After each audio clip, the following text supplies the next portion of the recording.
Good evening and welcome to the world of cheese, or the Cheese Room podcast, as we like to call it, where we discuss no cheese at all, purely Tottenham Hotspur Football Club. My name is John. I'm coming to you from the south coast of England, as are both my current guests. They're probably as close as we've ever had a group of cheeseheads together. But first of all, joining me, number one son, got his shades on. It's James. How are you, mate? Pretty good. I've had a productive day, cleaned many things that I've put off cleaning, so that was good. Organised things, that productivity grind, did some research as well, stayed out the pub all day, so feeling good. Thanks for having me on. Lovely to be back. Well, that's one day out of 365. Well done for staying out of the pub today. Good work. Glad we've got you on the show. That's probably saved your liver, a little bit. But Sir James is probably as the crow flies, about 6 miles to my west. Go about another 8-9 miles west, and you get Hollie. Hey, Hollie, how you doing? I'm good, thank you. Thank you for having me back on the Cheese Room. I really enjoy this show, and like I say, for me, sometimes 9 o'clock's a bit late for me, so I'm just tucking into bed. So I've made sure that I went to bed early last night so I could be on tonight. So thank you for having me on. Well, I normally have to get the kids to bed first, well, at least one of them anyway, before I can do it. So 9 o'clock works generally for me. For those of you who don't know Hollie, Hollie has her own channel, Hollie Hotspurs.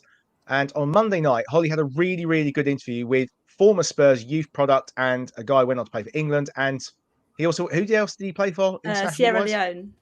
Sierra Leone, that was it. Fascinating interview. Go and find Hollie's channel. There it is, Hollie Agombar. Go and search it, save it in your phone now or something, come back to it, or just come back to this later. It's a really good channel. She gets some great guests. So please go and subscribe to Hollie's channel. And there's my sales pitch, Hollie. Hopefully it works. Thank you. I appreciate it. I'll say that's a great picture of me as well, man. Yeah, sorry, I didn't get the best still, but you can make up for it tonight. So this week, what a week. The big man has arrived at Hotspur Way. Officially, he started on Saturday. Pre-season training has started. Not so long ago, Hollie, people were negative about this appointment when it was in the offing, but now everyone seems to be in love with the guy. I think he's just got an aura about him, and I was probably one of those people that I wouldn't say I was feeling down in the dumps about the appointment, but it was more like, I don't really know who he is. I'm going to have to do a bit of homework on him. But since he's come and since I listened to that first interview, I have no doubts that he's going to do the job at Spurs. Not necessarily get us to where we've fallen from, because I think we have fallen quite far in recent years. But I think he's going to bring back that culture, because at Spurs at the moment, we don't have an identity. And I think with that man at the helm, he's going to bring us all back together. Well, I hope so anyway. And you can't kind of see that he's been doing that with some of the outgoings we've had with my boy behind me, Winksy, and different things like that. So I feel like there's a real togetherness back at Spurs. I know it's only early days, but I just feel good for once. Good. And I said good evening, but obviously it's morning for our Aussie friends. It's good afternoon for those in LA. Good afternoon, Gov, one of our Patreons and one of our channel members. You can become a channel member by clicking on the details below. And also, please do remember to subscribe and like. Click the little bell at the top, and you'll get told when all our shows are. If you don't know, they're at 9 o'clock on Monday, Wednesday, and Friday. But you'll also get all our secret little videos. And for those who haven't seen our Aussie slang videos, they're on our shorts. They're worth it. I'll play the C if you guys want me to play the C. And I'm not being rude there. I can play the C. Have you seen the videos, Hollie? Have you seen their ABCs? No. I'll play the C in a bit. D is going to premiere on Friday's show. Yeah, James, what's your impressions of Big Ange? I'm trying to think where I was on Saturday when all this stuff came out. I can't remember. Anyway, honestly, watching his interview when he first came in, his first interview, was quite. I actually felt a little bit excited, And one thing I noticed, a small thing I noticed, was unlike Mourinho, Nuno, Conte, he didn't mention anything about the facilities, which I found quite interesting. He only spoke about football, winning, wanting to play good football, and how the new signings had the right mindset and mentality to perform for the club, and how he wanted to make a big impression with as many people around the club as possible. And I thought he was saying all the right things, and he seems to have the exact right mentality and energy around him. And I thought that's all very, very encouraging. And yeah, that's exactly what I was hoping for, to be completely honest. Yeah, good. Okay. Hollie, as you mentioned him already, how are you coping with the tragic loss of Harold Winks to your beloved Spurs?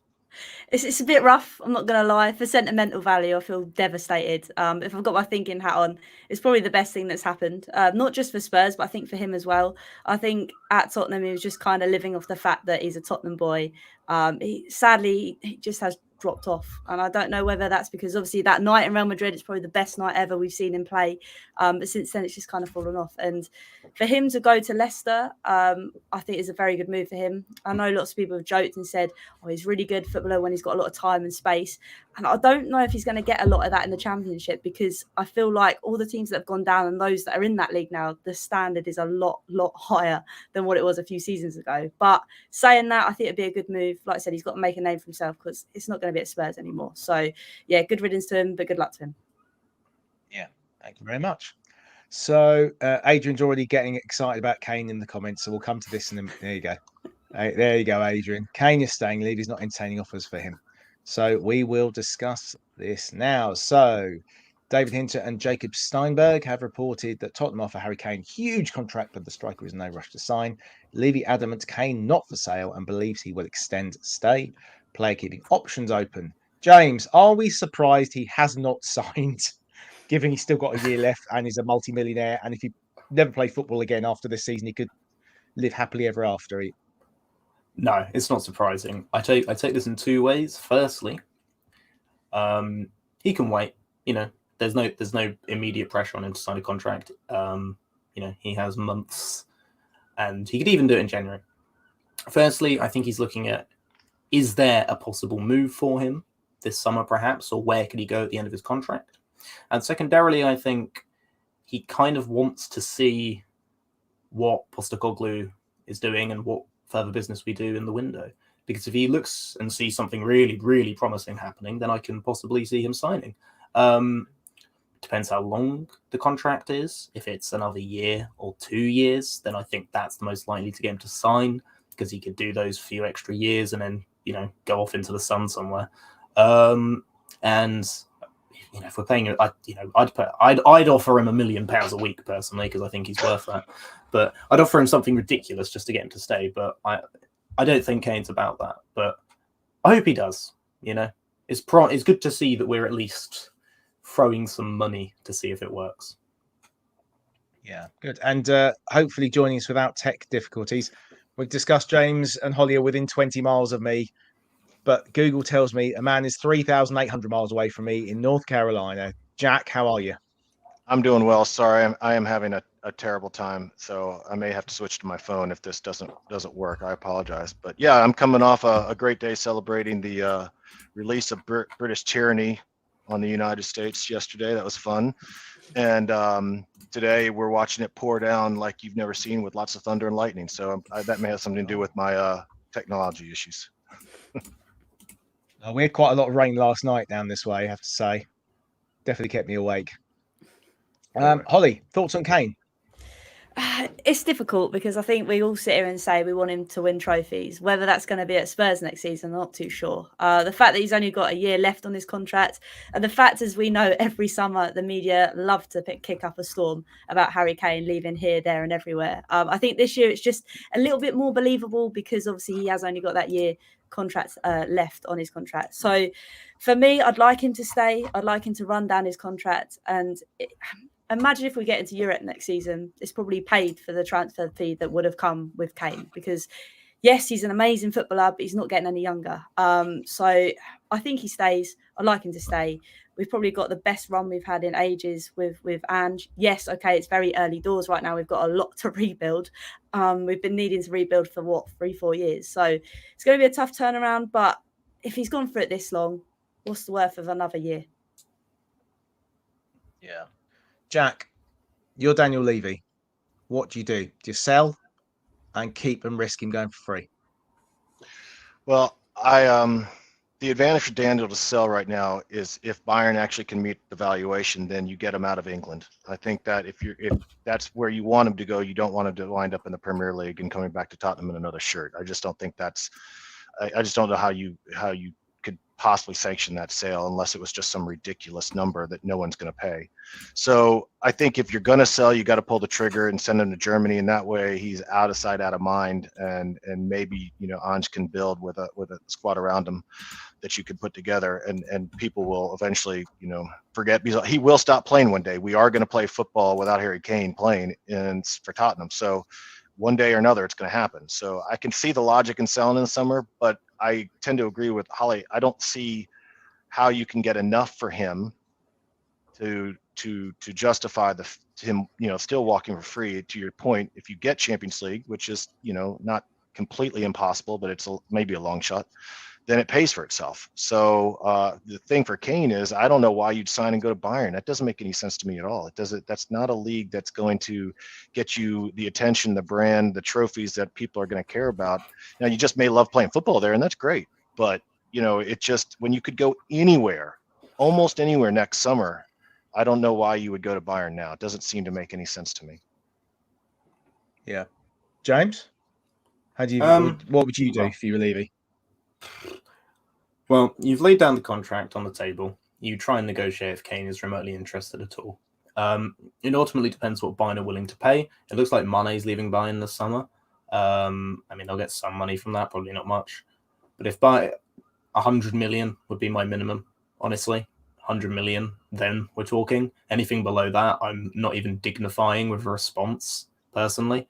100 million is where we start talking. And I don't think Bayern will go to there.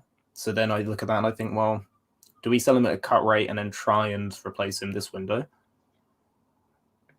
Yeah. Or not. So it's a tricky situation, but I think Levy's done the best thing he can do at the moment, which is at least offer a mega contract and then hope when Kane's back from when he's on holiday, talks to Postecoglou and all that jazz, that he's more receptive to it, Yeah. Okay. Adrian's gone with, if he's able to give Kane a 350k a week, 5-year deal. If I'm honest, I don't think it matters what you offer him right now. The days of players needing to sign a contract for their own financial welfare in the future have gone. Kane is set for life. He's got so much property. He's earned so much money. He can go to the NFL and be a kicker and make loads of sponsorship deals and things like that. He doesn't need the money as such. So for him, he can sit it out and he can see what offers he gets from January onwards, or even next summer. He could sit it out until then, because even if he was to get injured, he's set for life, isn't he? So I think it really comes down to him thinking, I tied myself in for 6 years. I don't want to get tied in too soon. Let's see how the only chance we've got of him staying at Spurs, if he sits there and watches how this Postecoglou revolution occurs, and hopefully it goes as well as we're hoping it will, and he'll go, actually, I will stay here. That's the only positive outcome I can see. I would not sell him personally this summer. I think in a year's time, Postecoglou will have had a year with the team. Ange Ball, so are we going to call it Posta Ball? No, Ange Ball. Ange Ball will be properly in the realms, won't it? It'll be set. The players will know what they're doing, and we'll have to replace that one player next year. This year, we're having to replace our keeper. We're having to replace 2 centre backs. We've brought in the creative midfielder we wanted. So we'll get onto Solomon in a minute, but we're filling the holes, which we were all worried about.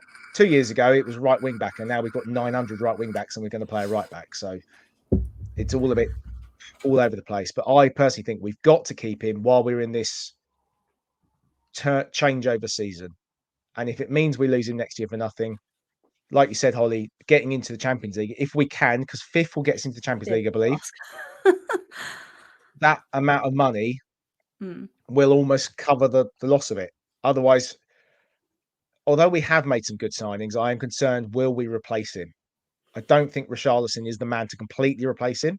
I think he's a good player, but I don't see him as a 35 goal a season man, which is what we need Kane to be. So yeah, loads of comments coming in. Oh, has that worked? No, there you go. Adrian said, winning a trophy at Bayern is like a fluffy toy at the background.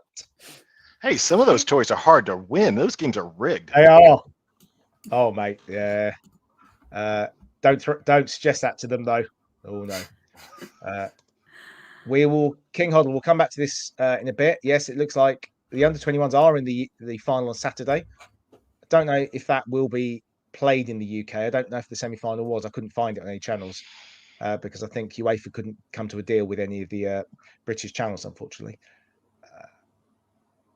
People underestimate being a living legend. You can win everything in the game, like say Anelka or Anderson, but most people won't recognise or remember you. I mean, I'd probably recognise Anelka, but I do take your point. There's been Neda Manua, didn't he win a league title and stuff? And there's players out there that have won titles, and you know, a lot more people remember Matt Letitia and people like that who just unbelievable player. Even though some people might call him Scummer Hollie, is that right? Yeah. I would as That's the well, one. actually. Right. Once Kane leaves, we'll win some silverware other than the Audi Cup. It'll be the most Spursy story of all time. Yeah, that does happen, that sort of thing. You're right. That's a good comment. I like that. Yeah, I like that, Kamikaze. Alpash, haven't seen Alpash for a little while. We need 3 centre backs, but no form. I think firm offers, even personal terms, are made like it's been reported. I think Van der Ven. Shall we? Where's my slide for Van der Ven? Let me find that for you. Here we go. So Fabrizio, understand Tottenham submitted a verbal opening proposal for Mickey Van der Ven. Negotiations ongoing with Wolfsburg, not done deal yet. No issues on personal terms. Parties are close on contract details. By all accounts, his father met the club, I think. Mm-hmm. I don't know if he did or not, but sounds like he was very impressed with Ange, whether it was an online meeting or in a person-to-person. I know there was a picture of Alan Dixon, the player liaison manager at Stansted on Monday that I saw on Twitter. I don't know if that was a legit one, but he was definitely in Stansted. He was obviously there last week as well. Meeting a potential agent or maybe the father. So it looks like Mickey Van der Ven, if we want him, just a case of us getting closer to the deal with Wolfsburg. But there's also Tapsoba. And I think we're still trying to work on Tapsoba. And from everything I hear, it's one or the other. It's not both, Hollie. Do you know much about either of these guys? I know that Mickey de Ven is a roadrunner at the back, which is quite nice considering we don't really have very pacey centre backs, unlike Romero that likes to go roaming a bit. So it'd be quite nice to see him come in. Tapsoba, obviously, he's Leverkusen, so I'm going to say I don't really know a lot, but the fact that lots of people are reporting on him and saying that he's doing good things, it's nice to be linked with someone like that. The whole talk about it's one or the other, it's a bit annoying because I would like to get both. But again, centre back is a big issue for us, and it has been for a little while. So I'm hoping we're going to get it right this summer because we need to get it right. But if they're going to take a little bit of time differing over which one they want, so be it, as long as it's the right 2. I'd like to see 2, but I think isn't Tapsoba like reported at 50 mil, whereas Van der Ven's at 30. And I don't know if we're going to pay them together. So whether we let one go and go for another cheaper option, I don't know. But I'd like to get 2 through the door. Yeah, okay. King Hoddle is saying that Mickey has shades of Jan and Carragher. So, I mean, Carragher wasn't the fastest, but he was a very good defender. Okay. I do think we will sign 2 defenders at least. And obviously, there's this discussion about Longley Jack. I think Longley is a backup. I don't think he's there to be the choice. I think we're just putting our ducks in a row, and if one doesn't quite work, well, that one, then that one. I mean, obviously, it was reported that we are in negotiations with Barca Jack. But what's your thoughts on Longley if we were to sign him? Yeah, I'm not. That would be disappointing. I don't have anything against Longley in particular. I mean, if he's going to come into the club, then I would hope he's about your 5th or 6th option to put into that spot. The reality is that he's not bad on the ball. He's left-footed. I think he's confident carrying the ball. Progressive passes are good. One of his better attributes, though, is that ball down the channel, kind of floating behind the defense. That's not really the way Ange plays. He's not that sort of that's not the way that we're going to play. So I'm not enamored of him. It's a cheap option. It's an option that's not going to kill you. But the problem with him, if you bring in Van de Ven and Longley, then basically you're talking about your 2 injuries away from Dyer and Longley as your starting center backs, because I assume you're talking about Romero and Van de Ven as your starters, and Longley and Dyer as your backups. And Sanchez is probably the only. Dyer has said he's not going. Well, said I take that back. It's been reported by reasonably good sources, and that says Dyer has no intention of going anywhere this summer, and you can't force him to leave. So Sanchez wants to go, and looks like there's some teams that'll be interested, and so you get some money there.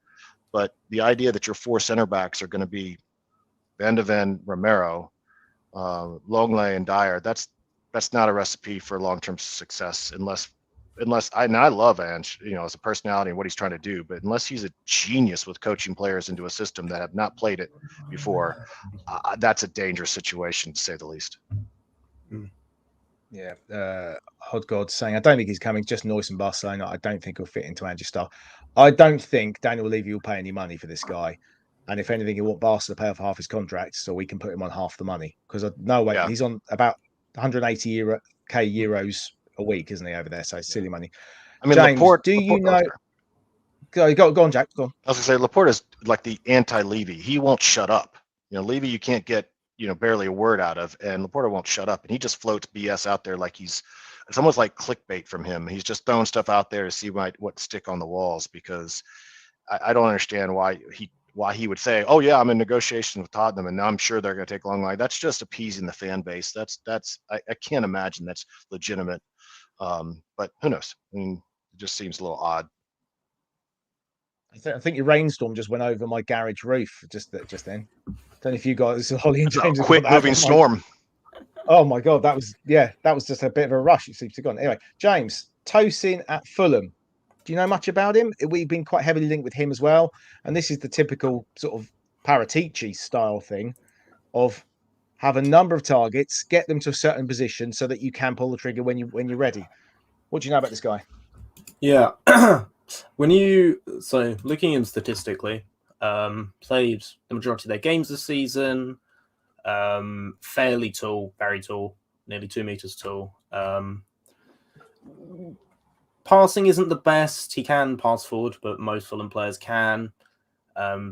Very low tackle numbers. He's more conservative centre back. Brilliant aerially. Wins the vast majority of his aerial duels. Wins 2.5 a game. 6 clearances a game, which it's always difficult trying to compare how a centre back's going to do when they're coming from a team that's maybe not quite as good when making a step up, because obviously in theory they're under more pressure, they're playing a different level of high line, they're in different situations, so it's kind of hard to gauge defenders based on stats. I mean, I'm sure if we had statistics from Maldini he would look awful, but we know he's amazing. Although weirdly, he takes a shot a game, and he does create nearly a shot creating action, which is like a pass leading to a shot every game. So he looks all right. He does look like quite a cheap option, but he's homegrown, and he's probably better than Dyer. So, and he's definitely better than Sanchez. So, if it's to get rid of Sanchez, yeah, I'm all for that. Okay, good. Thanks for the stats. What I don't get, Hollie, is, and I have to admit, I don't watch Fulham very often, so I didn't know a lot about him. He obviously came through the Man City setup, so you'd expect him to be fairly decent on the ball. 13 million for a 25-year-old who is homegrown seems a bit cheap to me. Yeah, seems like there's something a little bit wrong. I'm not going to lie, and that sounds horrible, but like you say, the English tax seems to bump every player up. So the fact that it's so low is a bit worrying. I don't know what that is. Maybe it is what James said. Maybe the fact he's not good with his feet necessarily at the back, passing the ball out. I don't know. And as we know, Ange's going to want to play like that. So I don't think it's the right fit. It might just be, like you say, Paratici's way of throwing out smoke screens to try and actually get the player we want. So yeah, be interesting. Like I said, we're in the run for loads of centre backs. I mean, obviously, Mickey DeVen and DeSoba is the ones we're looking at a lot, but the door's open at the moment, isn't it? Because we need to find potentially two to fit the gap of the massive gap we have at the moment. Yeah, I'm just gonna bring 3 for all. Classic Levy window so far. I live in hope we go all out for two top draw centre backs and a solid number 6. It's not a classic Levy window because we've actually signed players already. We've got Maddison. We're not even in August. Massive. Yeah. there was definitely a swing in the pendulum. The problem we've got is that them lot down the road that had a pretty good season have spent 170 million already and look like they're going to spend another 30 million on a centre back and are doing some good business. And even Villa have brought in a good centre back. United have just signed Mount. What your opinion on him is something else. And it looks like they're signing a Nana, a keeper. Yeah, but it does make you think, what's Raya thinking at Brentford now? Doesn't it? That's two teams have overlooked him. But the teams are doing business around us. So we're having to do business, but we desperately need to get the centre backs over the line. However, a lot of these guys are still on holiday. They wouldn't actually, because they run internationals, they wouldn't be starting pre-season now. But ideally, I think, Jack, we need to get some of these guys over the line by early next week so that they can join the squad for the pre-season tours.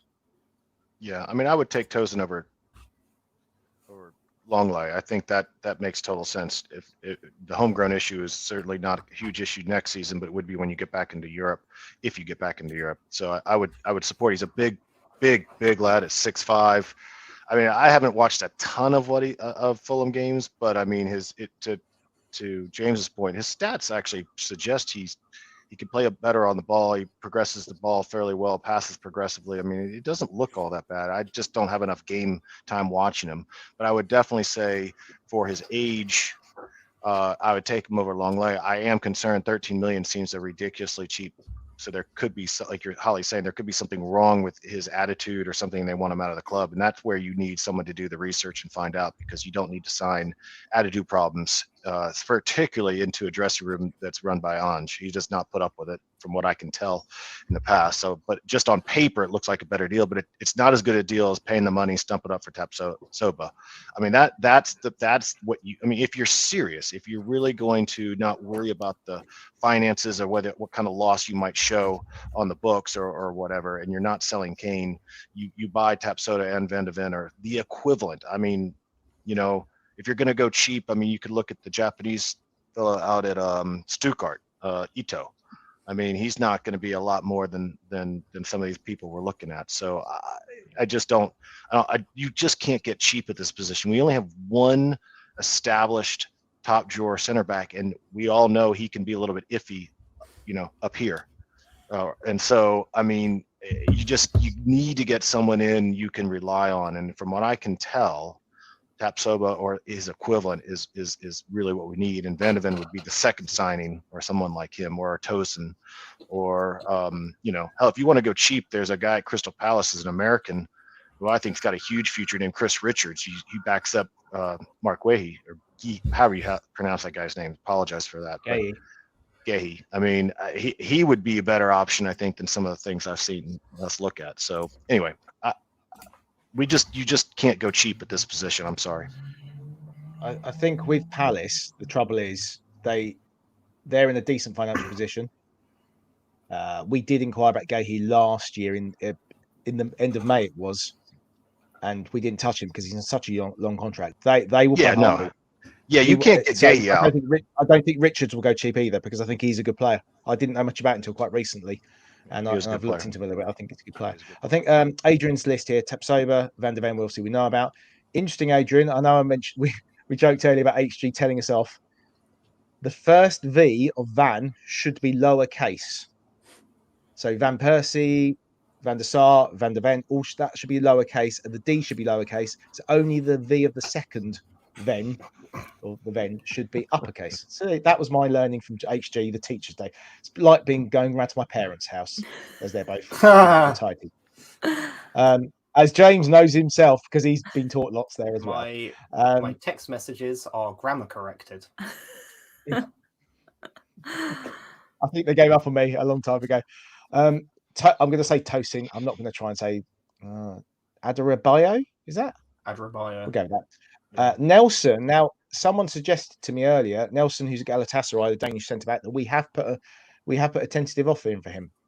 Again, I think this might be a case of us lining up the ducks and seeing what happens. And Ibanez. So yeah, thanks for that, Adrian. Anyone know anything about Ibanez? No. No. James? Give me 30 seconds. I can fight. Yeah. Hey, by the way, 30 seconds. I just want to shout out while you do that to Next Level English, who jumped out with the Tyler Adams shout. We're not on midfielders, but if we ever going to get around to whether or not, we're going to try and bring a true number 6, I've watched him play quite a bit, of course, as you can imagine, and his numbers are better than Paulinho's. I'm just saying right now, it's not even close. I have started a question about number 6, which I thought we'd come to after we discuss Solomon. So once we finish this bit, we'll move on to Solomon. Sorry, James. Okay, so Ibanez, Brazilian playing for Roma. Good on the ball, good pass completion numbers. Interestingly, very good successful take-ons. In other words, he takes on a player, goes past them. Good progressive carries, very low for progressive passes. Interesting. Takes a touch in the attacking penalty area every game. Defensive numbers look all right. Doesn't seem brilliant in the air based on his aerial duel success rate. Very good interception numbers. Decent tackle numbers. Left-footed as well. And he played all their Europa League games. So that's of interest to me. He does look pretty decent, but he is playing in Italy under Mourinho. So I'm a tad skeptical. But looks like a decent option. That might explain the lack of progressive passes. Very true. Yeah. When you edge your box, passing it sideways and backwards, Højbjerg will fit in great if he went to Roma, wouldn't he? Just want to say a big shout out to Paul over from the Irish Hotspur. Talking of which, David Harris, the Irish Hotspur, will be here on Friday with his sidekick Jack, who is obviously here, the other Jack, who's here every other week anyway. And we'll also have a debutant, Craig Pankhurst, who many of you will know from Twitter. He's going to make his debut as long as his internet holds up, because apparently he lives up north in the countryside. It's a bit iffy, apparently. So, yeah, that's Friday's show. Anyway, so shall we discuss this man? This sort of surprise tweet came out on Sunday that we had signed Mana Solomon, on a free transfer subject to international clearance and Shakhtar being all right with it. So this statement's come out from Shakhtar Donetsk CEO Sergei Pelkin, and he said that he's hoping that we can sort it out. The Tottenham is an established, respected club with a big history and huge number of fans around the globe. # they must have lots of money. We are sure Tottenham executives understand that Shakhtar invested significant money in Solomon transfer investments that the Ukrainian club in our difficult position simply cannot afford to lose. We hope we will have a meeting with Tottenham representatives on the eve of our friendly match, which is on the 6th of August at Tottenham Hotspur Stadium. And in good faith, we will find a solution to the Mana Solomon issue. The solution should satisfy both sides. I mean, he's Daniel Levy, so it's not going to satisfy both sides, is it? Let's face it. So the number one thing to say is Solomon's contract finishes in December. They were forced to loan him to Fulham They were forced to allow him to go on loan to Fulham last season. So he is still contracted, but because they obviously can't play because of the ongoing conflict in Ukraine, we tried to sign him. Now, a month ago, this came up originally, and it just went quiet. Hollie, what's your view? Was Solomon, irrespective of whatever happens with the transfer deal, and I think we'll probably end up paying something. I assume the friendly was the sort of the payoff for that, but there's obviously a bit more to it. What's your view on Solomon and him coming in? He seems to play in the Sonny position. He's a right-footed player, likes to cut in. I have seen clips of him playing on the right, but he is very right-footed. What's your view on him? I think it's pretty much just to replace Lucas, isn't it? I mean, obviously, we've seen Lucas go. If we can get someone in to replace him for a free, Daniel Levy's going to snap his hands and he's going to come. Obviously, the cameos he's had for Fulham, wasn't he scored something ridiculous like 2 goals in 145 minutes or something ridiculous like that, or in between every 145 minutes? I think that was a weird status, or I could be wrong. He scored 5 games in a row. So he played about 20 games, I think, for Fulham, but he scored 5 in a row. 5 in a row. That's the one. Yeah. So with that being said, if you can bring someone in on a free that's going to hopefully add to our goal tallies, so be it. I don't think it's a bad thing, but it's always Spurs to get involved in a mess, isn't it? We never do anything easy. We always have to do it messy. But like you say, I kind of thought playing the friendly would be kind of like the payoff. But again, I don't necessarily think it's Tottenham's fault. I think it's going to sound like a devil's advocate. It's UEFA that have obviously this is being caused. So It's going to be difficult. It's never going to be easy. Never is with Spurs. So it'd be interesting if it does happen. I wouldn't say no to it if it is free or if it is a little bit of money. Again, we talk about having good players in the squad, in the dressing room. I think he is one of those. He looks hungry for it. So yeah, bring him along. Yeah. James, you had a chance to look at this lad? Oh yeah, I've had a little look at him, seen a couple of his goals. The overwhelming thing that strikes me is his goals per 90 minutes. He's in the top 1% in the Premier League for goals per 90 minutes. Of course, it's a small sample size. It's only 570 odd minutes, so you can't extrapolate that to an entire season. Could just be a blip. But very good at his take-ons, 3 successful take-ons a game. That's in the top 5%. Very sound defensively as well. 3 tackles a game, an interception a game. 1.26 blocks a game. He seems very much like a Lucas style player, very quick, hungry. You know, a winger who's tracking back and making tackles each game isn't lazy, is he? And a big step up as a 4th, 5th choice attacking option for basically no money, even if it's like a compensation fee or whatever. Probably fairly low wages in comparison to the rest of what we could get, and he's only 23. I don't know. That seems like a pretty decent deal, because even if he turns out to be shocking, well, we haven't really lost any money on him, have we? So it seems like very low risk, and he actually seems kind of decent as a bit of cover. So I don't mind that personally. So I'll let Jack loose on the stats website, and he created this nice little slide for us. So you've got a comparison here between Sonny and Solomon. Jack, do you want to quickly? Yeah, I mean, I'll say about 8 days ago on Alistair Gould's YouTube, he actually said that the club was looking to add a young winger that was going to be data-led in its analysis for someone who could fit into the AND system, which is basically stay wide, take people on, get in behind, and have the engine to like James was saying, get up and down, counter press, and have a defensive actions. And I mean, I don't know if this guy's going to work out. I can't imagine. I probably haven't seen 30 minutes of his playing, but on paper, he definitely fits what you're looking for, even if it is a club signing. And I don't want to get into the semantics of club signing or signing for a manager. It doesn't matter if he fits the system that the manager wants to play, and he clearly seems to, from what I can tell. His numbers are good, albeit on a small sample size. This is 1,158 minutes, so this is across both Premier League and in, I guess, Ukraine. But he's got a lot of upside. From my perspective, at the worst case scenario, you probably sell him on for what you paid for him, which is maybe 0 or something nominal.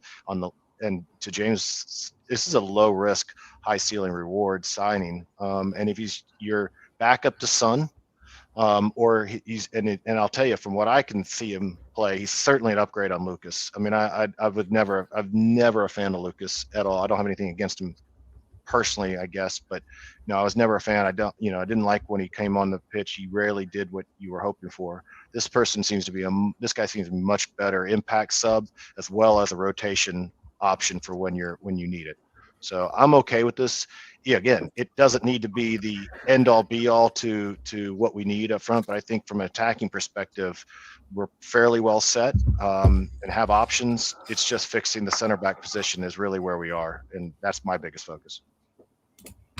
Yeah, Hollie, there's quite a lot of dissent in the ranks here. A lot of people saying typical Levy signing and just trying to do it cheap. But I think we have to find the balance here, because this wasn't a priority position as such. Yes, it's good to get backup in. Surely we want to be saving the money for those centre-back roles.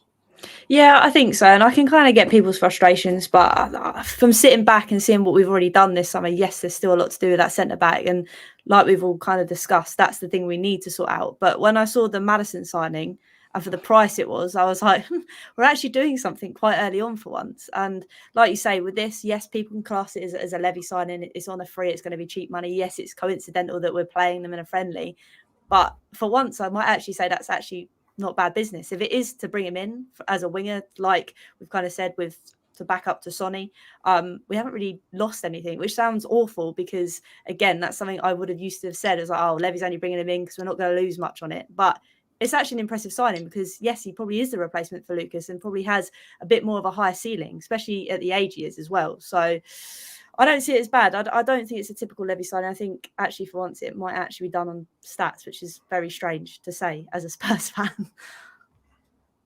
Yeah. Okay. Just going to interrupt this. So there's 127 of you watching. It's only 39 likes. It's awful ratio. Come on, guys. Please click the like button. It doesn't cost you anything. Helps us out. Helps gets the show out there. Please just click the like button. If you're watching afterwards, stick a comment in afterwards as well. If you're watching live, give us a comment afterwards. But yeah, please keep commenting. We will try and get to your. There's a lot of comments tonight, so we'll try and get to them as much as we can. And go on, Jack. I want to say I understand the attitude that people have about Vicario and Solomon being in this label of cheap, and I understand why that would be a concern, because the club's history is going for not the first choice but the cheap option. I'm just not convinced in this particular situation either of those are not. I think cheap is unfair at this point to what they show, because I also hear people complaining that we need smarter recruitment. We need to do what the Brentfords and Brightons of the world have been doing, so that we find these players for low dollars that are become significantly better, the way we used to do back in the day. Plucking a deli out of Milton Keynes. I mean, and then when we do it, everyone goes apoplectic that we're signing the cheap option. Yes, based on good history of this chairman doing that.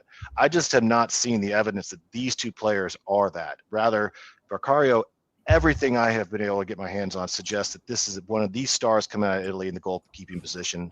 And just because he's inexpensive does not make him a bad player. I've even seen people, I swear, I believe that people would think the Madison signing was better if we paid 80 million. I swear to God, I think that's the case. The fact that we got him for 40 seems to really cheese people off. I'm not saying anyone in the comments that hasn't showed up, but I mean, just generally in social media.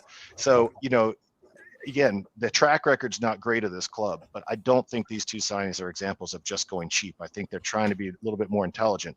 Now, if they go cheap at center back, like I'm fearing, then, I mean, that's just dumb. That's just dumb because you're going to pay twice for that. Go on, Jade. Just to say, Jack, you are correct. That is a measurable thing in human psychology. That if something's more expensive, people are more reassured of the quality of the product, even if there is no discernible difference.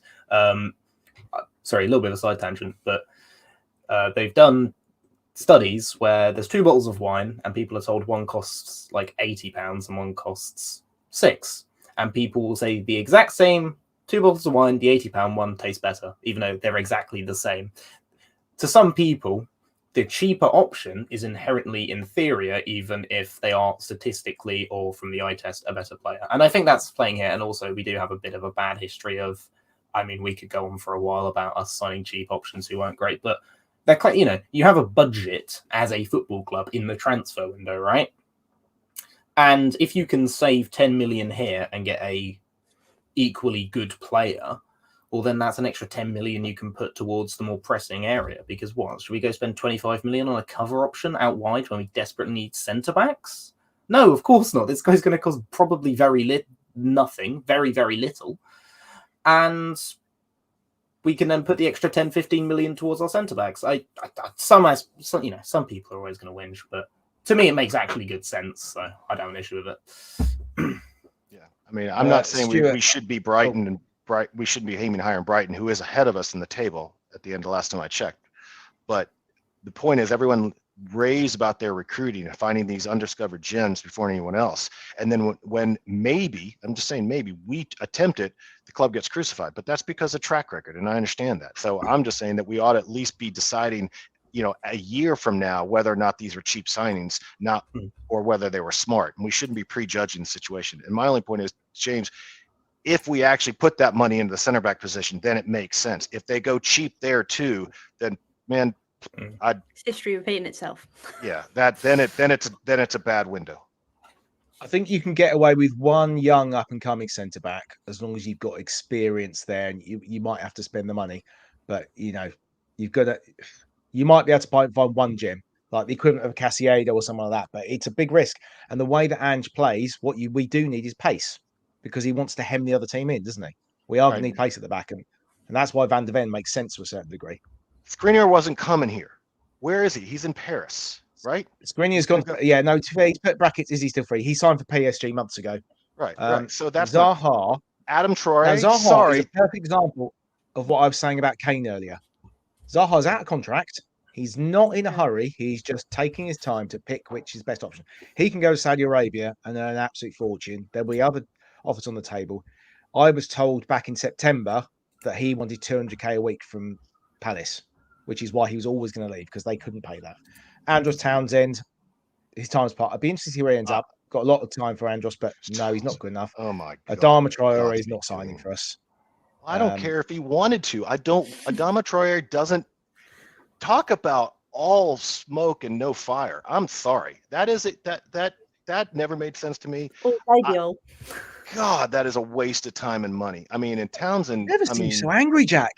it doesn't make sense. Just because those are names that people know, it feels like. I'm not criticizing that individual. It seems like, oh, that's somebody I've heard of. I've seen them play. They must be better than someone I haven't heard of. I'm saying we don't know yet. We save money at goalkeeper. We save money at an attacking option. And if they invest it in center back, then everything I think is going to be great. And if Madison had played for this team last year, Harry would have had 45 goals. James, do you want to answer this? 2 seconds. 2 seconds. Okay. Oh, no. Have we made a mistake? Yeah, the answer is yes, he's into Motorhead, Lee. I promise you that. All this shouting I music. play while also being a singer in my band, which I named after a Motorhead song, and Lemmy is the guy who made me want to learn bass. Yes, I like Motorhead. There we go. He's born not in the wrong decade, but in the wrong century. And I'm sure we'll all enjoy this. The fact that Davo is very hungover. I suspected this might happen because he messaged us a few hours ago saying he was drinking in the pub on the school night. Enjoy work today, Davo. Okay, I got you, Stuart. I wasn't trying to single you out. I've seen other people say the same thing. Why is there a McDonald's back in my living? Things you do when you're drunk, Dave. Hey, Okay? if we could go on a night out together, this sounds amazing. Oh, hold on. What's this? Burnley Express has been bought. Oh, yeah, there you go. This is my favourite Spurs shirt, the 85-87 shirt, Daniel. Thank you very much. Right, so we've discussed Solomon. Who are we going to get? Oh, I know we need to get on to. Where's Caller's tweet? Caller put a tweet out yesterday. Was it yesterday? And it sort of ignited a little bit. All he said was, "Caption Ange, what's he thinking?" And he got accused by Aaron Paul Muir of basically being derogatory about Ndombele, which he wasn't. He was just asking a question. But obviously with a bit of a stoking. So today there's been a report. I'll start with you, James. There's been a report that we have turned down a 20 million euro bid from Napoli, which I think is a load of rubbish, to be honest, because Daniel Levy would take that money all day long. What's the future for Ndombele? Do you think he can prove to Ange that he can work in the system, or are we just going to try and get rid of him wherever we can? Now, look, I have gone on a few tangents about Tonki Ndombele, but restrained James is here this evening. Look, no one doubts his talent, right? Does everyone agree on that? He's undoubtedly one of the most talented midfielders in the Premier League, I think. It's just really a question of, can he put the work in? It's the work. Oh my, he's like me in secondary school. Talented, very intelligent, but doesn't apply himself. Now, Ange allegedly wants to give him a lifeline at Spurs because I'm sure undoubtedly he sees his talent. It is just a question of, can he get the right attitude out of Ndombele? And maybe he can, right? Maybe he can. And if he can, I would love it if he could. Because if we could see the Ndombele we all know he could be, then absolutely we have an insane midfield. Him, Basuma and Madison. That is ridiculous. I'm just not convinced anyone can get that player that we all know is there to play. And maybe Postecoglou just wants to give him a chance. Does Levy take the 20 million? Maybe, maybe not. He is on ridiculous wages still. It's like 10 million a year nearly, I think. So, Yeah. I don't know how many years he's got left in his contract, but 2, I think, maybe. So that was 20 million. Yeah, he's not in great shape. But look, ultimately it comes down to Postecoglou. If Postecoglou is spending a bit of time with him and thinks, there is something I can work with, then by all means keep him. If Postecoglou looks at him and thinks, nah, because we all know he's not going to deal with any bollocks. No, he's got the wrong attitudes, then, fair enough. Best luck and wishes, but he has to go for whatever fee. Hollie, there's not a lot of love in the comments for Ndombele and his body shape, which, to be fair, he's always been a bit like that. Even when he met Mourinho in the park illegally under COVID for his training sessions. Where do you see Ndombele going this season? It's just a bit rough because I used to call him the Dom 5 bellies, and it hasn't got any better. He may only have 3 now, but bless him. I don't know. It's really difficult. I think it's a bit like James says. We all know that he's got it within him. He just won't apply himself. And I feel like if he's not going to do it under Jose, is he going to do it under Ange? I just think the style of football that Ange wants to bring to Tottenham, I'm hoping that's the same kind of style Ndombele wants to play, because he wants to go forward the ball. He's going to want to take people on. It's just whether Ange can unlock that. And like we said, if he's not willing to apply himself, there's no point in being there, because we don't want stragglers in the dressing room. We all want to be on the same page. And if Ndombele's lagging behind, he's not going to be there. Need to get rid of him. Yeah. Jack? Yeah, I will agree with everything been said. The only way it works, assuming we're going to play that 6-2-8 type of midfield situation as opposed to a true 10, that means he's got to slot on one of those sides, and you would really need an absolute bone crushing 6 that covers a ton of ground, I think, to make up for the fact that I just don't see him consistently tracking back. And plus, he hasn't been a 90-minute player since he left France, and I don't know if he was a 90-minute player when he was in France, for that matter, because I certainly wasn't watching a lot of French football.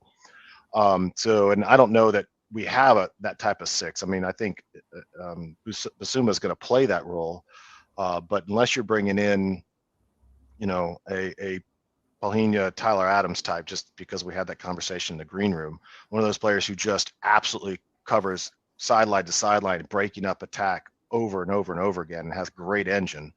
I just don't see him fitting, because we're gonna need someone to help cover that back line if we don't invest in our center backs, and we know our fullbacks. I don't know, if Poro's playing fullback, for example, as opposed to Emerson. So I just don't know he fits.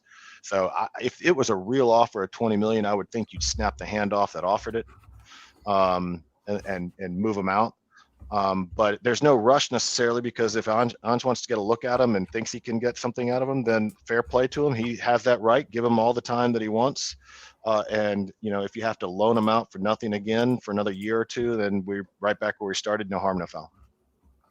Okay, I'm going to come back to this question in a second. I've just spotted this comment, which is a very good comment, and it goes for all our midfielders. He's played under the most defensive coaches at Spurs, and also, and obviously he played for Napoli as well, where I think I tweeted the other day how I looked at his stats. He played 30 games in Serie A last season at an average of 26.4 minutes. Now, given we can make 5 subs and Ange's style is going to be quite intense, we are going to have to make subs in the game. Could he be an impact sub, do you think, James? Definitely. We all know he's very good at progressing the ball in the middle of the pitch. His progressive passing is very good. We've seen glimmers of these incredible passes he can play. Defensively, he is about as useful as I would be, or was playing the Sunday League. As an impact sub, if we can't get any real money for him, last half an hour of the game, we need a goal. We're playing, I don't know, Luton away, and it's 0-0. Yeah, I can see that. I can see him being effective in that position, especially considering, as great as it is that we signed Maddison, that's only one creative midfielder. I think we need 2. Because knowing Spurs, he'll get injured or suspended. Sure. He can't play every single minute of football. We need 2 players who are creative, right? Ultimately, because we need to rotate our squad. And that's my only worry. And do you know what? We're not going to sign another creative player. If no one wants to pay any real money for Ndombele, then okay, he sits on the bench. As long as he can be bothered for half an hour when he gets thrown on, then happy days. and do better than he did against Morecambe. I mean, yeah. I mean, I will point out that was James's 19th birthday, and he was livid. Hollie, it's a bit of a standing up. No swearing. Be good. I'm not going Leslie has made a good point. 200k for an impact sub ? The trouble is, who's going to take him? Obviously, Napoli have had a change in head coach. Unless we're going to subsidise the wages, surely any offer we've just got to take it. I think so. I think that's the thing. I think we've got to the point now where we've just got to cut our losses. If someone comes in and they want him, because like we said, I think the list is very short, you let him go. On terms of an impact sub, like you said, where he doesn't like to apply himself, I feel like those short little bursts might do him the world of good. I'm not sure. But then you also have to think, if he's not applying himself in training, what's the difference a game going to make for the last 20 minutes? I don't know. Maybe. Like you said, maybe it might be different under Ange because we're playing that attacking football. It might be more invested. But again, it's the waiting game. Do you pay it? Do you pay that thing where you think, right, okay, we're shifting in here and there because we can't get anyone to buy him? Is it going to work? I don't know. 200k a week is a lot of money, to be fair. And it's a lot of money on a player that might not apply himself. Yeah. Okay. Right. Let's quickly just go back to Hot God's question. Question for the panel. Do you think the number 6 is justifiable as a centre-back? I don't see Basuma as a 6. He's an excellent 8. So I think we all agree that the 6 is important in that 4-3-3 that he plays. First question, I'll start with you, Jack, is Basuma the right fit for that 6, or do we need to bring someone else in? I think this question does imply what we all probably agree with, that he's better as an 8 than he is a 6. But I think because we're not going to invest in a traditional 6 in this role in this window, I think he's the best player to put into that role because he's very comfortable on the ball under pressure. He does have that somewhat of that ability like Dembele used to have, where you could give him the ball under any circumstance. He's not going to panic. He can progress it, get it out. And I think he can play that role just fine. So yeah, it's not maybe the ideal role for him, but I think he's more than suited, and we have a little bit of cover. If we keep Sarr around, I see similar attributes from him. And just, someone's very, very assured on the ball, will receive under pressure and not panic and not turn it over. So I think it's not a bad fit, but no, ideally you would have, again, I think, again, I'm American, so I'm biased. I think the reason Leeds went down is because Tyler Adams got hurt. Well, and they couldn't score, but they certainly gave up a lot of goals that he would have prevented. And I think when you look at his stats, a lot of people compare him to the Brazilian in Fulham, who is an excellent player, but he doesn't progress the ball. He hasn't progressive passes. He just breaks up everything that comes his way, which is great when you have talented midfielders like a Madison or a Ndombele type of player in front of you.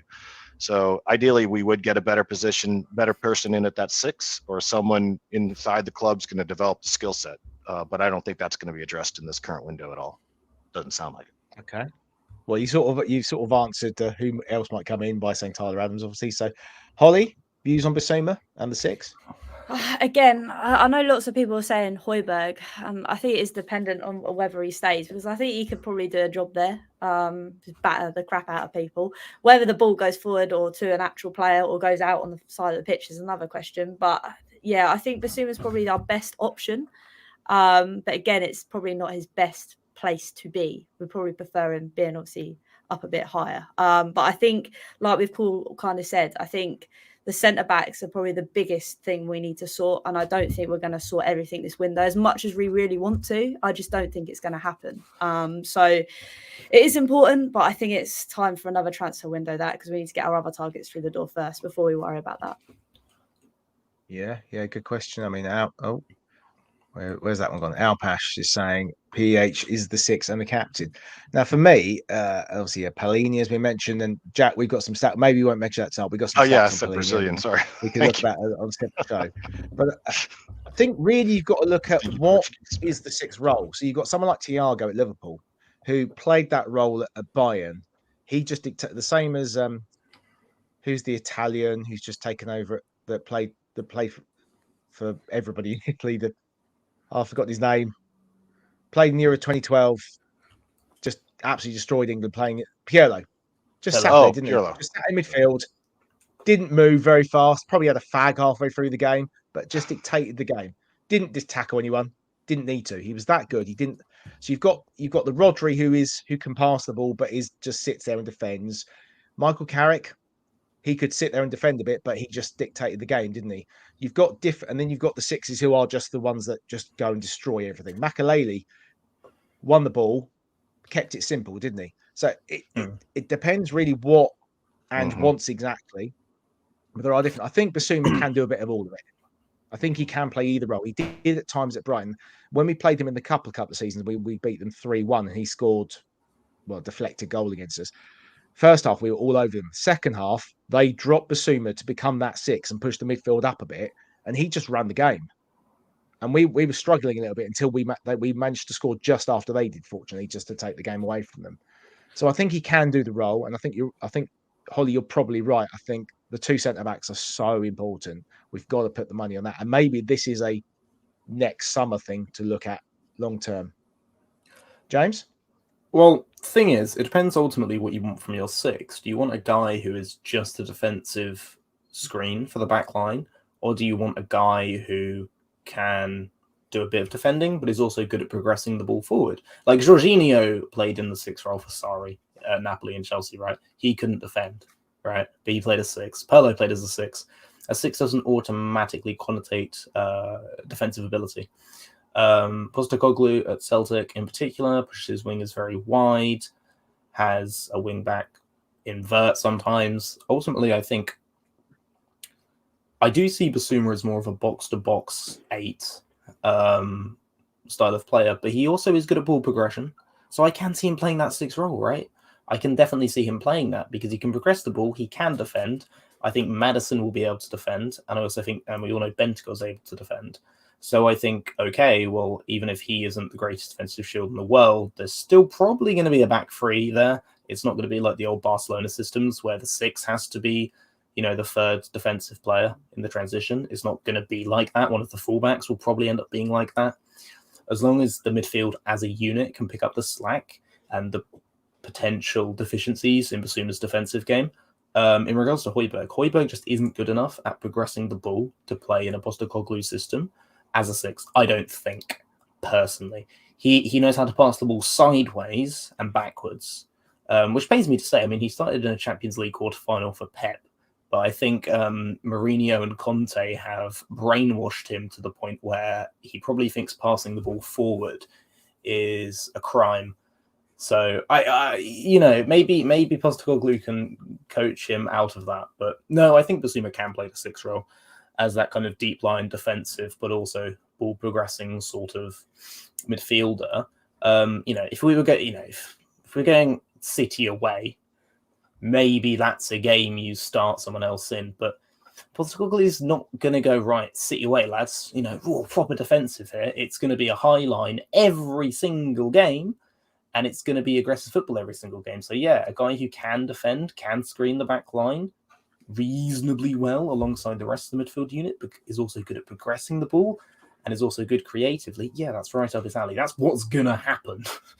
Ultimately, I think it's not the old school 90s football or the 2000s football where the 6 is just a guy who defends. No, the 6 has to be progressive and move the ball into the final third. Cool. I just want to answer this. This guy's asked a few times. Nielsen is on Spurs' list, basically, of possible centre backs. Doesn't mean we're going to buy him, but we might try and buy him. I can't give you there's no definitive solution, but I think he's probably 3rd or 4th on the list from what I'm gathering. Doesn't mean we won't go and try and sign him at some point because this is Tottenham Hotspur, and who knows? Sometimes we go for, plan F, G, whoever it is. Yeah. I disagree. Go on. Yeah. Okay. So let's stay on this point. I've got a slide in your deck that has Højbjerg stats, and I think James is right on. From the 6, I agree. From the 6, that's not where you want Højbjerg playing. He can be progressive, as the comment from somebody just said is the Højbjerg plays for Denmark. If you play him higher up the pitch, you need to start him higher up the pitch because he's actually much better higher up. He's not a defensive midfielder in that traditional sense. He's not comfortable receiving the ball. His first touch doesn't put him in a position to progress the ball. He does receiving it with his back to the art where we're attacking from the back line or from the goalkeeper. It's not where you want him. If you push him higher up the pitch, I think he's more than adequate. He's good at a lot of things. He's just not great at any one thing.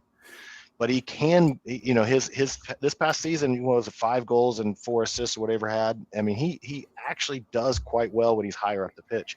And I don't think Oliver Skip can be written off that he couldn't play that role because he's been playing for turgid managers and he's had his seasons interrupted by injury. And I just don't think he's been given the time, but I think he could possibly learn to play that position, but I think it's far too early at this point. But I mean, Højbjerg's numbers and his performance, I think the problem with is he's played every game. So many games have been disappointing. The football's been, turgid as just for Gibbo here.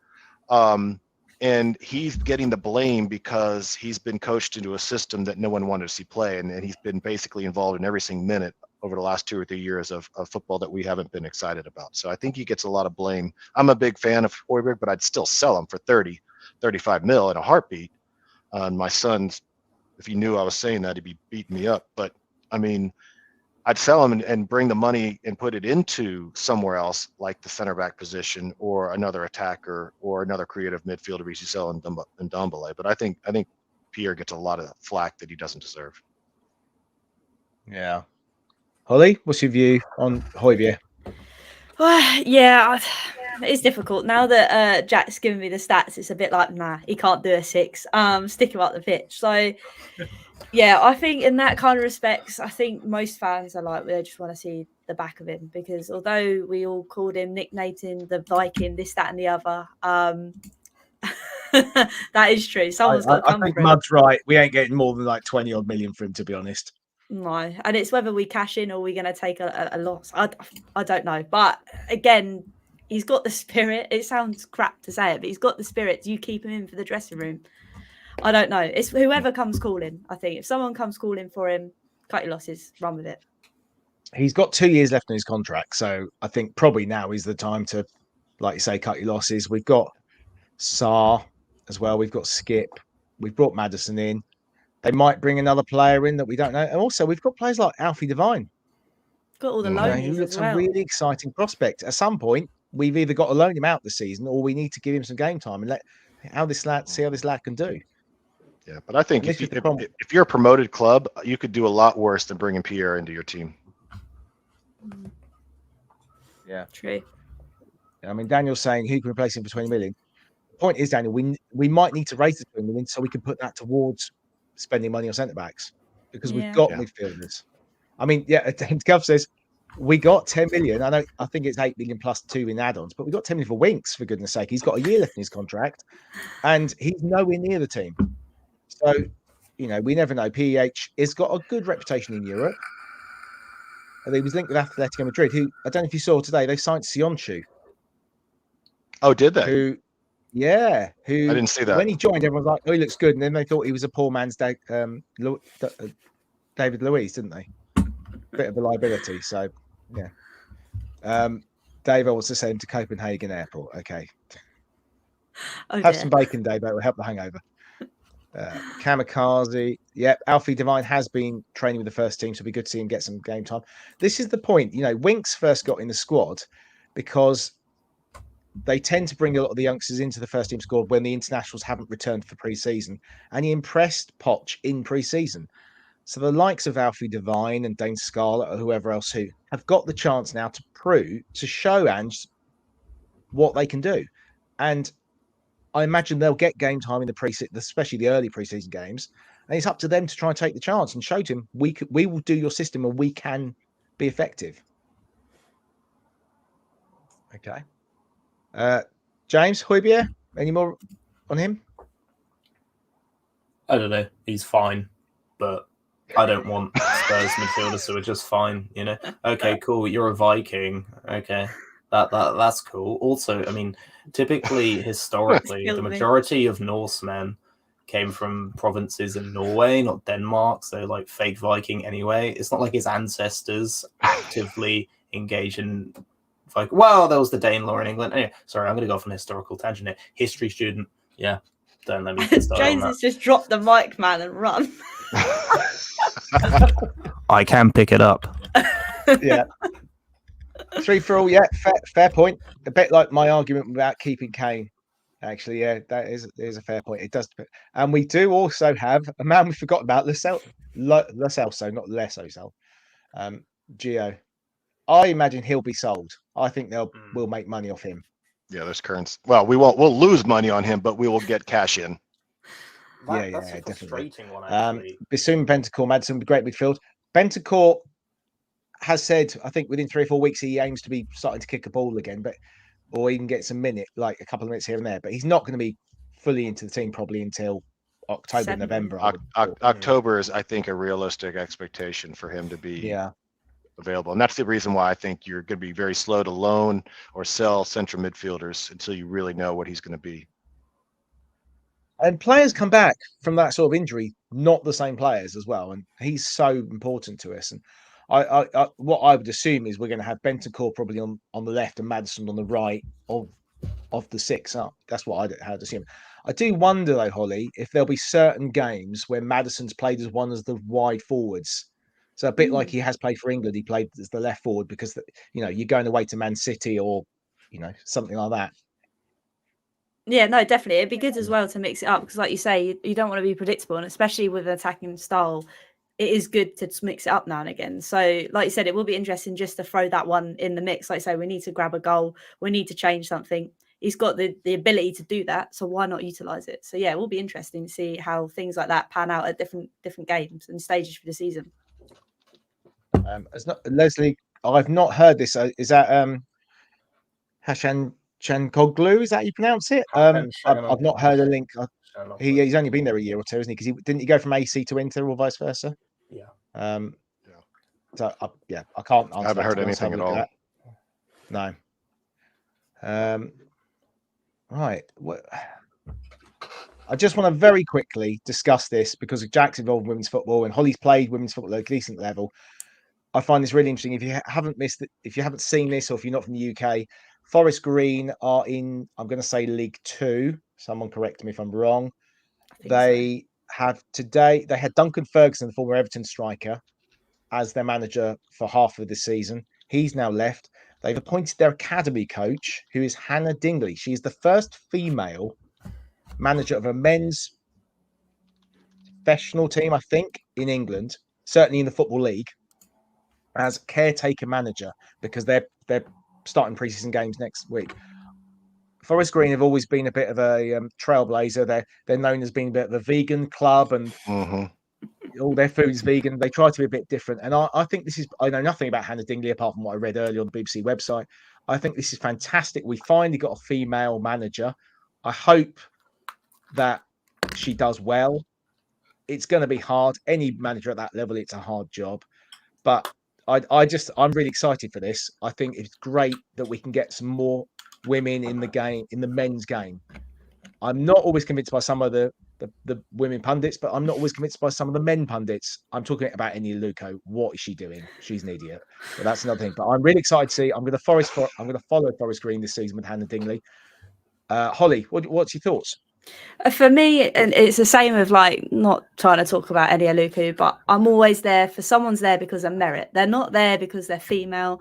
They're there because they're good at what they do. And I think the fact that Forest Green have given her the opportunity to manage the professional men's side, she's obviously worked her way up through the ranks and has made it to the top. And now she can celebrate where she is.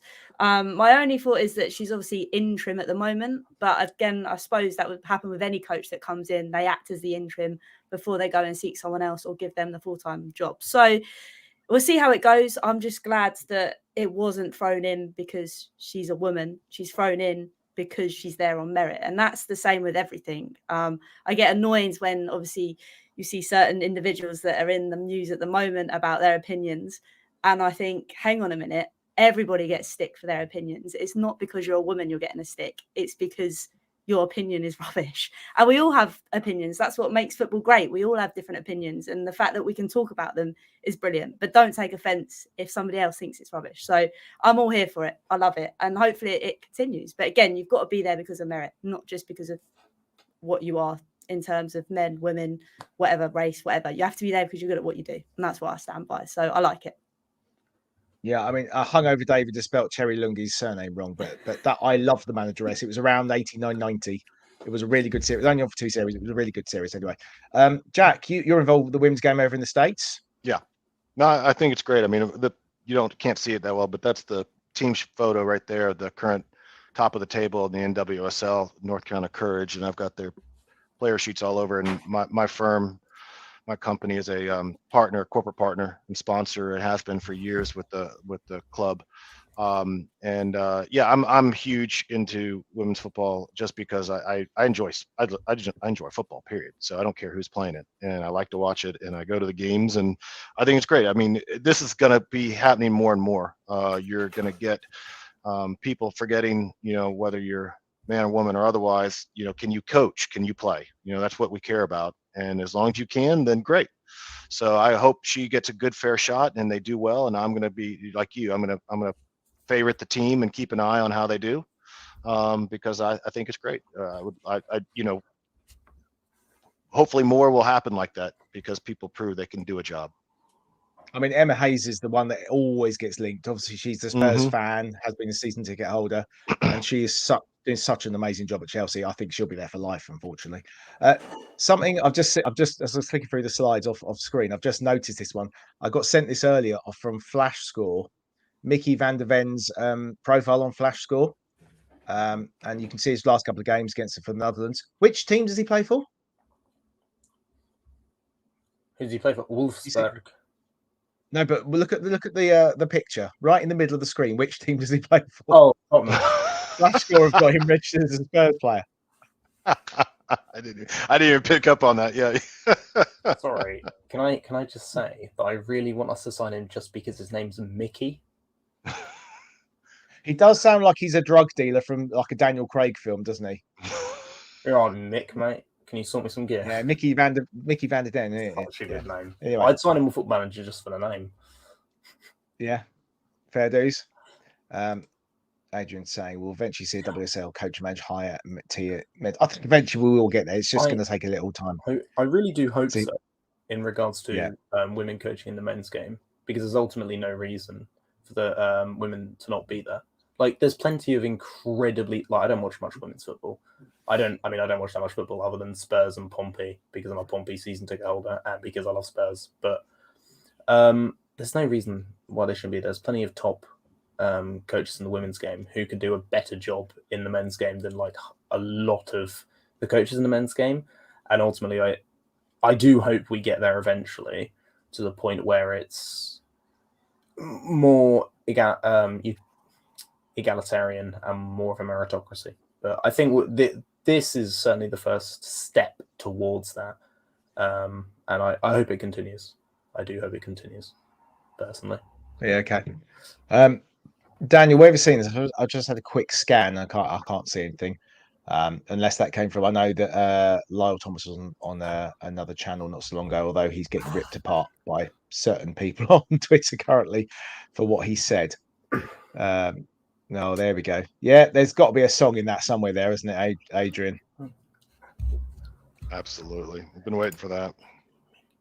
Yeah, there you go. That's the film I was thinking of, Jimbo. Well done. Jimbo, another one of our patrons. And if you want to join Patreon, I'll just put up the thing. It's just £3 a month. Is that the right one? Yeah, there's the address at the bottom of the screen there on the banner. And we've got a whole chat group. We've got multiple chats. We've got a general chat group. We've got a match day chat group. We've got prediction league. We've got fancy football. We've got a cricket chat. There's loads of random chats in there, and there's about 100 people in there, and people all around the world. So you got this is how Jack and myself and Gibbo got involved with the YouTube channel because we were patrons in there. We've got guys in Hong Kong. We've obviously got a lot of Aussies, as you guys know. Yep. JP got involved with this and Cameron as well. And our ticket share. Don't forget about our ticket share. Ticket share, and especially as I've sacked off James and mine's membership this year, we will be using that ticket share to get tickets transferred into us, our names, hopefully. So yeah, we're going an hour and 20 minutes. Please do like and subscribe. Got 151 of you watching. Thank you very much. I will be back on Friday with the Irish Hotspur, Jack Knickie, and Craig Pankhurst. Hollie, do you want to tell us a bit more about your channel for those that weren't watching at the start? Yeah, sure. So I just do Hollie's Hotspurs live every Monday, 7 p.m, where I get different guests on to talk about the games just gone. At the moment, obviously, we all know we're talking about transfers, so that's quite fun at the moment. I recently had Stephen Corker on, so that was fun as well. It was very nerve-wracking interviewing a player, I must say. My lovely face there, but it was good fun. Like I say, you can come across, watch whatever, but make sure you subscribe to the Cheese Room first of all. I really appreciate coming on tonight. It's been good fun, so thank you. Yeah, thanks very much, mate. And it's a great channel. It was a really interesting interview with Colker where he talks about his career and the troubles he went through, sadly, and unfortunately how he's working to help players now, isn't he? Yeah, no, he's doing a really good job. So it was actually, like I say, it was really interesting to learn that kind of side and his perspective on football, which obviously you don't really get to see very much. So yeah, it was good. Thank you. Ah. He says open. I was able to comment, Adrian. They're always open. Yeah. Do they need to sub to it? I mean, you need to sub to this No, channel. they're always open. I think sometimes when I do like an interview like that, I'm very like, does he mean like things on the screen? Because I'm very bad at pulling people's comments up because I'm not very good at multitasking. But no, comments are open all the time. So okay, fair enough. Jack, thanks. Your tech's been all right in the end. Thanks for joining us. Yeah, fortunately it cleared up. I think that I was just having a little problem with the storm, so we're in good shape over here. I will be flying to the UK on Saturday night. Got the boys' graduation down at Solent, and we'll be over for the week, and then head over to Europe for a couple of weeks to do the European vacation. Are you going to try and catch up with HG in Vienna? Is that yes? Are you lining yes. that up? Or? Yeah. Oh, excellent. Okay, and number one son, well done for being sober for a show. Good work. Yeah, I'm actually reducing Yes, my drinking at the moment, so working on that. Love to be on as ever. Lovely to have a show where I can actually say something intelligent for once, and yeah, just nice to be on. Have a good chat about Spurs, actually, to be honest. So Are you back working in the coffee shop now? So making skinny lattes for Kate Winslet down her local. No, she ordered a soy Americano, which, to be honest, that's a dreadful order. If you order that, just have a cup of tea. Soy milk is disgusting. Oat milk, by the way, is lovely. Milk. If you don't want to drink cow's milk because you're a vegan or you can't drink it because you're lactose intolerant, oat milk. Oat milk is lovely in coffee. Soy milk, no. Spot on. My wife does drink. There's solid advice. Yeah. So on that note, I'm going to say thanks for watching, guys, and come on, you Spurs. Come on, you Spurs.